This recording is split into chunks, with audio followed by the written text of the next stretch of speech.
দেশে আবারও বাড়ছে করোনা ভাইরাসের সংক্রমণ। নতুন করে শনাক্ত হচ্ছে ওমিক্রনের বিভিন্ন সাব ভেরিয়েন্ট। এতে করে সাধারণ মানুষের মধ্যে ফিরে এসেছে লকডাউন আতঙ্ক। এরই মধ্যে স্বাস্থ্য অধিদপ্তর সতর্কতা জারি করেছে দেশের বিমানবন্দর ও স্থলবন্দরগুলোতে। বিশেষজ্ঞরা বলছেন, সচেতন না হলে সামনে আবারও থমকে যেতে পারে দেশের স্বাভাবিক গতি।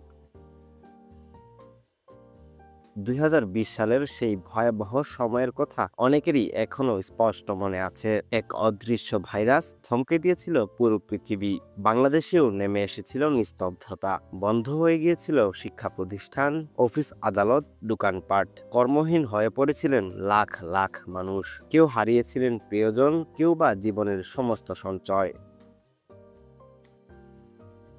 ২০২৫ সালে এসেও যেন সেই সংখ্যা আবারও ফিরে আসছে। স্বাস্থ্য অধিদপ্তরের তথ্য অনুযায়ী দেশে করোনার সংক্রমণ এখনও সীমিত পর্যায়ে থাকলেও ছড়িয়ে পড়ার গতি অত্যন্ত দ্রুত। সম্প্রতি শনাক্ত হওয়া ওমিক্রনের নতুন sub variant LF7, XFG, JN1 এবং NB181 এই ভাইরাসগুলো বিভিন্ন দেশে ভয়াবহ সংক্রমণ সৃষ্টি করছে। এছাড়াও ভারত সহ পার্শ্ববর্তী কিছু দেশে সংক্রমণ বাড়তে থাকায় জরুরি প্রয়োজন ছাড়া এসব দেশে ভ্রমণ না করার নির্দেশনা দিয়েছে স্বাস্থ্য অধিদপ্তর। প্রবেশপথে জারি করা হয়েছে বিশেষ নজরদারি। সতর্কতামূলক ব্যবস্থা হিসেবে দেশের প্রতিটি জায়গায় মাস্ক পরা বাধ্যতামূলক করা হয়েছে। একই সঙ্গে জনসমাগম এড়িয়ে চলা ও করোনার উপসর্গ দেখা দিলে দ্রুত করোনা পরীক্ষা করানোর পরামর্শ দিচ্ছেন জনস্বাস্থ্য বিশেষজ্ঞরা।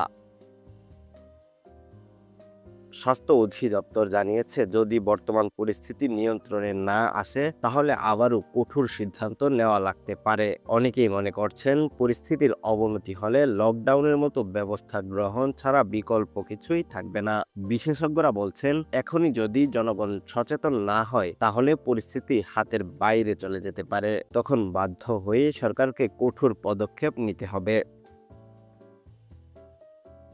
এখন সময় ব্যক্তিগত সুরক্ষা ও সামাজিক দায়িত্ব পালনের। করোনার নতুন ঢেউ শুরু হওয়ার আগেই আমাদেরকে থামাতে হবে ছড়ানোর গতি। তা না হলে সামনে হয়তো আবারও আমাদেরকে ফিরে যেতে হবে সেই কঠিন দিনগুলোতে, যেখানে চারদিকে ছিল লকডাউন। সৈয়দ আমিনুল ইসলাম, তথ্যবার্তা।